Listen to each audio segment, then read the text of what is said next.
तो दोस्तों नमस्कार। पिछली वीडियो में मैंने आपसे सीसअप और ये सीसअप का सर्कुलेशन का फ्लो चार्ट कि सीसअप कैसे बनता है वो आपको मैंने इसमें बता दिया। दो पार्ट हमने नर्वस सिस्टम के कंप्लीट कर चुके हैं। इस थर्ड वाले पार्ट में हम डिस्कशन करेंगे ब्रेन। ब्रेन में तीन पार्ट जैसे क्लासिफिकेशन में मैंने बताया था, fore brain, mid brain, hind brain. तो इसमें अपन सेरिब्रल के बारे में डिस्कस करेंगे। सेरिब्रम में कौन कौन से पार्ट होते हैं, क्या फंक्शंस होता है सेरिब्रम का। तो दोस्तों आपसे फिर रिक्वेस्ट है कि अगर आपको मेरी वीडियो और मेरी मेहनत पसंद आए तो चैनल को सब्सक्राइब कीजिए और वीडियो को लाइक कीजिए और शेयर कीजिए। थैंक यू सो मच दोस्तों। तो बिना किसी टाइम वेस्ट के किए हुए हम स्टार्ट करते हैं। ब्रेन। ब्रेन एक नर्वस सिस्टम में बहुत, आप देख लीजिए कि मतलब ब्रेन और स्पाइनल, मतलब सॉरी, सेंट्रल नर्वस सिस्टम में दो मेजर पार्ट होते हैं, ब्रेन और स्पाइनल कॉर्ड। ब्रेन की जो पहले क्लासिफिकेशन अगर आपने मेरा फर्स्ट पार्ट में उसमें चार्ट बना रखा है, जो कि इसमें फोर ब्रेन, मिड ब्रेन और हाइंड ब्रेन आता है। तो फोर ब्रेन में फर्स्ट जो अपन डिस्कशन करते हैं सेरिब्रम के बारे में देखते हैं। सेरिब्रम के अंदर देखा जाए तो आपके दो सेरिब्रम होते हैं, राइट सेरिब्रम और लेफ्ट सेरिब्रम, दो हाफ्स होते हैं एक तरह से, ठीक है। उनको एक अलग करने वाला जो फिशर्स होता है, मीडियल लॉन्गिट्यूडल फिशर्स, जो राइट और सेरिब्रम को आपको इसमें क्या करता है, अलग करता है। उससे दो फिशर करते हैं, राइट और, एक सेकेंड आपको मैं पेन से बता दूंगा, राइट और आपके मीडियल लॉन्गिट्यूडल फिशर, इसको दोनों को अलग करता है। अब इसमें क्या होता है कि inside the fissure there is a structure known as falx cerebri, जो कि मैंने आपको ड्यूरामीटर और पायोमीटर, ड्यूरामीटर में बताया ना, ड्यूरामीटर की जो अंदर की लाइनिंग होती है जो कि दोनों सेरिब्रम को अलग करती है, वो फाग सेरिब्राई कहलाती है। अब इस, अगर आपने डायग्राम देखोगे तो इससे सेरिब्रम के अंदर बहुत सारे ऐसे उतार चढ़ाव, ये देख रहे हो ना आप, इस तरह से सलवटे दिख रही है आपको इस तरह से। होता क्या है कि इनको बोलते हैं सल्काई और गायरस। सिंगुलर वर्ड को हम सल्कस बोलते हैं और प्लूरल वर्ड को सल्काई बोलते हैं। इसी तरह से गायरस और गायरी होते हैं। होता क्या है कि ब्रेन, ये एक्चुअली फोल्डेड लाइक स्ट्रक्चर इसलिए होती है दोस्तों कि ब्रेन में lot of millions billion neuron होते हैं। अब आप देखिए कि इतने तो न्यूरॉन है ना, और अपने पास जगह इतनी सी होती है ना। अगर आप जैसे कि अगर कोई 1 मीटर का आपके पास कपड़ा है, आपको बनाना है कोई जैसे 2 मीटर की चीज उस एक दो दो मतलब मीटर उससे बड़ा, मतलब एक तरह से कोई बड़ी चीज उस 1 मीटर के कपड़े में करनी है, तो आप क्या करोगे, कपड़ा फोल्ड करोगे ना, ताकि बहुत सारी चीजें उसमें अंदर की तरफ समाहित हो जाए। तो ब्रेन में इसलिए फोल्डिंग बनती है कि इसमें मिलियन ऑफ न्यूरॉन क्या हो जाए, एक तरह से कलेक्शंस हो जाए, इसी कारण से ये ब्रेन की स्ट्रक्चर फोल्डिंग होती है। तो जो लाइनिंग अंदर अंदर की तरफ आती है उसे सल्काई कहते हैं। उस लाइनिंग की वजह से जो डोमिनेंट पार्ट बनता है उसे अपन गायरस कहते हैं। समझ में गया दोस्तों सल्काई और गायरस के बारे में। इसी सल्काई और गायरस की वजह से आपके सेरिब्रम के लोब्स बन जाते हैं। जी कैसे बनते हैं वो मैं अब बताता हूँ, ये आप देख लेना, इसमें वही चीज मैंने समझाई है। अब देखिए ये जो मैं बता रहा हूँ ना, ये देखो, ये आपका सेरिब्रम हाफ है, ये एक कट लगा हुआ, ये जो दिख रहे हैं ना बीच वाला जो फिशर है, ये आपका फाक सेरिब्राई है ना, जो कि एक ड्यूरामीटर की फोल्डिंग होती है। सेरिब्रम और सेरिबेलम को डिवाइड करने वाला आपका फाक सेरिबेलाई, क्योंकि इसके नीचे क्या पार्ट आपका सेरिबेलम हो जाता है। ठीक है दोस्तों।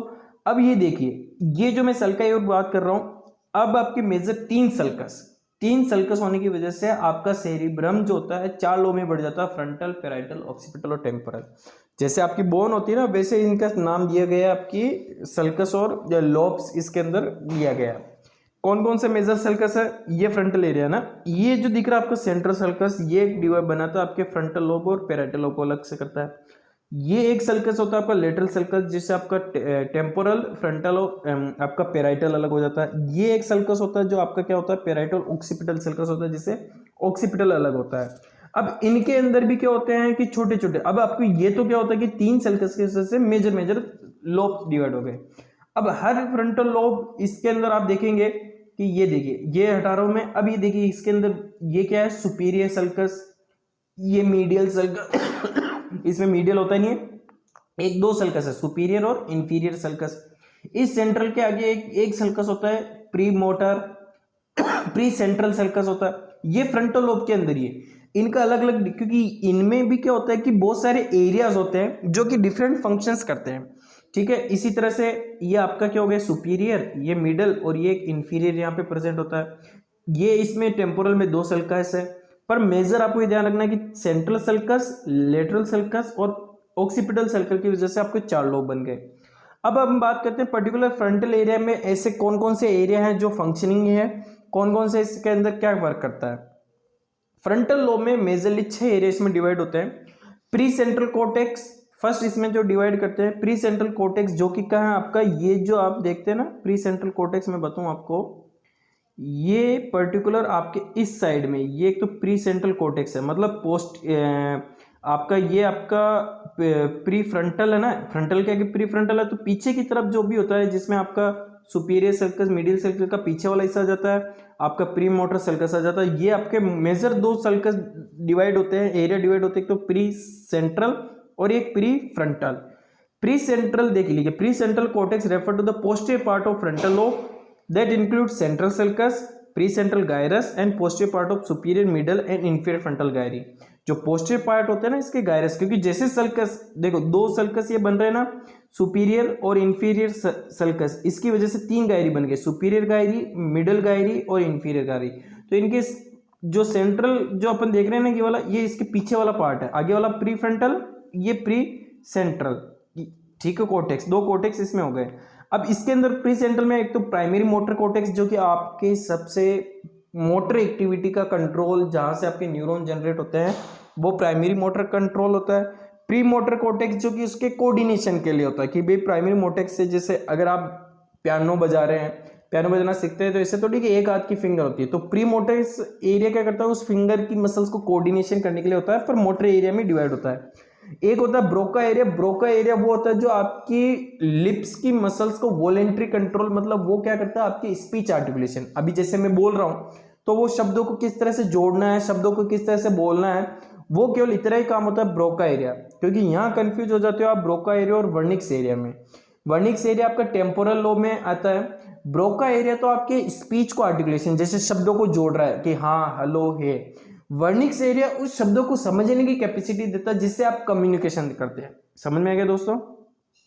प्री फ्रंटल कॉर्टेक्स वो होता है जो कि सबसे आगे वाला मेजर पोर्शन होता है, जो कि आपकी reasoning, decision making, high level जो भी आप IQ लेवल होता है वो सारा आगे की तरफ होता है। तो दोस्तों मैंने बताया फ्रंटल के अंदर 2 मेजर होते हैं, प्री सेंट्रल कॉर्टेक्स और pre frontal cortex. Pre central cortex के अंदर आपका ब्रोका एरिया आ गया, प्री मोटर एरिया आ गया और आपका प्राइमरी मोटर एरिया आ गया। अगर आप इस डायग्राम में देखेंगे तो आपका ये तो सेंट्रल सल्कस, ये पीछे की तरफ आपका क्या हो गया, प्राइमरी मोटर एरिया, ये 6 नंबर आपका क्या हो गया, प्री मोटर एरिया।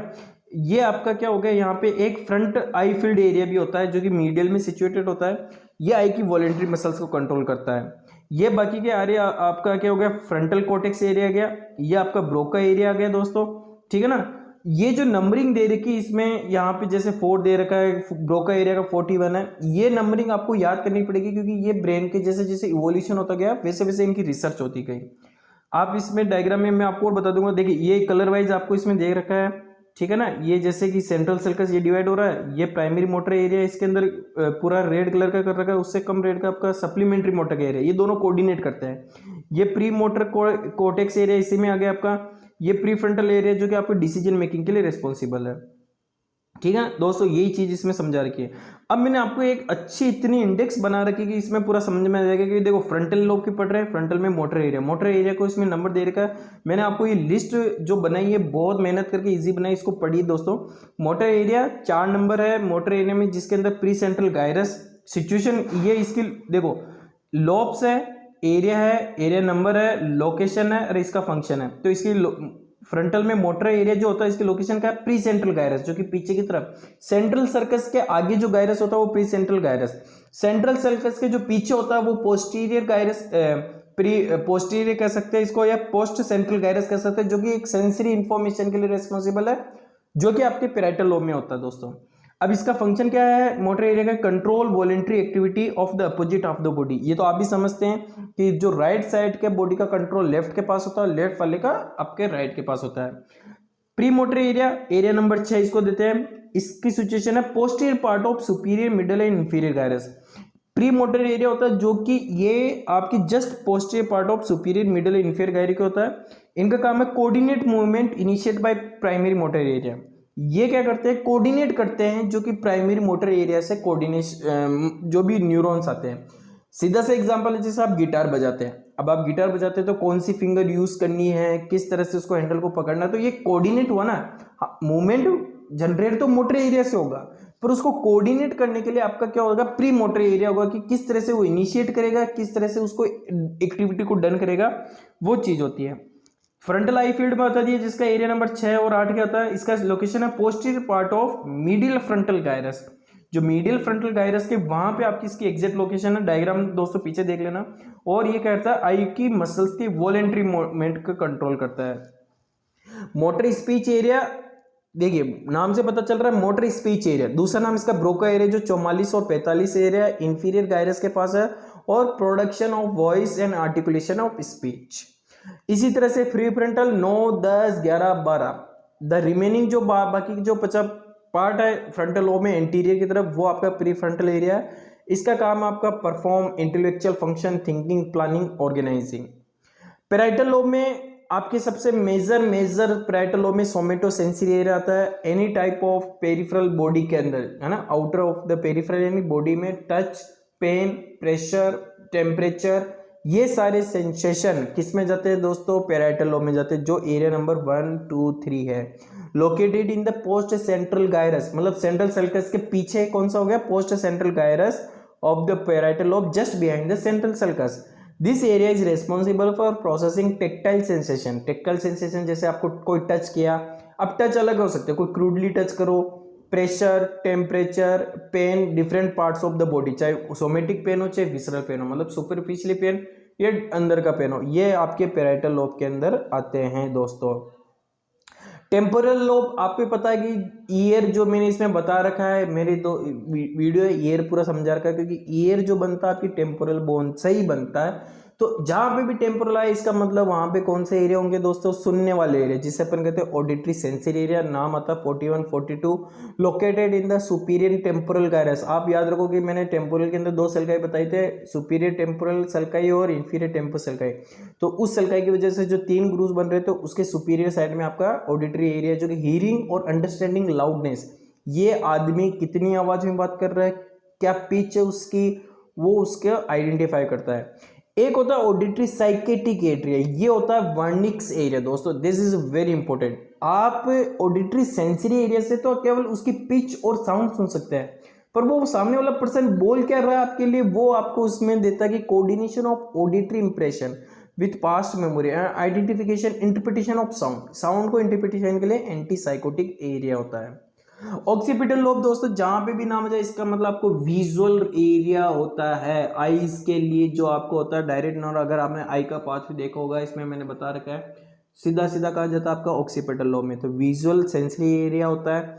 एक होता है विजुअल साइकेटिक एरिया, उसको एक तरह से जो आपने, जैसे कि अगर आपने देखा होगा एप्पल आपने फर्स्ट टाइम नहीं देखी, एप्पल आपने देखी और आपकी मेमोरी में वो सेव है, तो ये क्या करता है, तुरंत उसको आइडेंटिफाई करने का काम करता है कि ये चीज ये है, रिकॉग्नाइजेशन करता है ऑब्जेक्ट को, है ना। जैसे कि सेम आपने पिछली बार पढ़ा था कि पैराइटल लोब में आपका ऑडिटरी जो एरिया होता है, लाउडनेस और पिच कितनी है, उसकी इंटेंसिटी कितनी है, वो उसको डिटरमाइन करता है। तो विजुअल सेंसरी एरिया केवल उसकी साइज, शेप, आपके कितने डिस्टेंस में वो डिसाइड करता है, ब्राइटनेस कितनी है। पर विजुअल साइकेटिक एरिया ये पहचानता है कि ये ऑब्जेक्ट क्या चीज है ना। तो ये दोनों में ये इस तरह से हो गया। फ्रंटल लोब, ये दोस्तों इसकी इमेज देख लेना, वही सेम है। देखो ये जो डायग्राम बनाओ ना, टॉय, फुट, लेग, ट्रंक, ये ध्यान रखना कि जो ये मोटर एरिया होता है ना, ये मोटर एरिया, ये जो इसको सुपीरियर पार्ट है, ये ध्यान रखना, मैं जो लाइन बोल रहा हूँ सुनना, सुपीरियर पार्ट बॉडी के इंफीरियर पार्ट को कंट्रोल करता है। टॉयज, पंजों वाली टॉयज, उसके बाद आपके फुट, लेग, ट्रंक, आर्म और फेस। अगर आपने डायग्राम देखोगे ना, हाथ, मुंह और ज्यादा बड़ा बड़ा बना होता है, इसका मतलब है कि वो सबसे ज्यादा एरियाज को डिटरमाइन करता है। क्योंकि अगर आप पूरे दिन को एक्टिविटी नोट करते हैं तो आपने देखा होगा कि आपके सबसे ज्यादा मूवमेंट क्या होता है, या तो हाथों की फिंगर, या लिप्स की मसल्स, या फेशियल एक्सप्रेशन, या पाँव की आपकी फिंगर, ये सबसे ज्यादा मूवमेंट करते हैं। तो एरिया भी उसका सबसे ज्यादा उसमें कंट्रोलिंग होता है। ये प्री मोटर एरिया हो गया, फ्रंटल आई फील्ड हो गया, ये आपका इसमें प्री फ्रंटल, ये ब्रोका एरिया हो गया, ठीक है। इसी तरह से आपका इसमें सारे सेल दे रखे हैं। पैराइटल लोब मैंने समझा दिया दोस्तों, ये नोट्स आप स्क्रीनशॉट ले लेना कि इसमें somato, all type of pain, temperature, press का इसमें एरिया होता है, ठीक है। इसमें टेम्पोरल लोब में प्राइमरी ऑडिटरी कॉर्टेक्स एरिया होता है। अब इसके नंबरिंग मैंने वो लिस्ट बना ली, वो आप देख लेना दोस्तों, बहुत ईजी में बनाया, और ये विजुअल कॉर्टेक्स एरिया होता है दोस्तों। तो आई थिंक दोस्तों आपको ये वीडियो, प्री स्टाइटेड एरिया वो ये जो आपको विजुअल साइकेटिक एरिया की उस चीज को पहचानना है। Part of border visual processing pathway and contribute to interpretation of visual attribute के भी उस चीज़ को इंटरप्रिटेट करने का काम है। तो दोस्तों ये पूरा आपका कंक्लूड है, इसे देख लीजिए। अब हम जो नेक्स्ट वीडियो में डिस्कशन करेंगे फोर्थ में कि इंटीरियर ऑफ सेरिब्रम।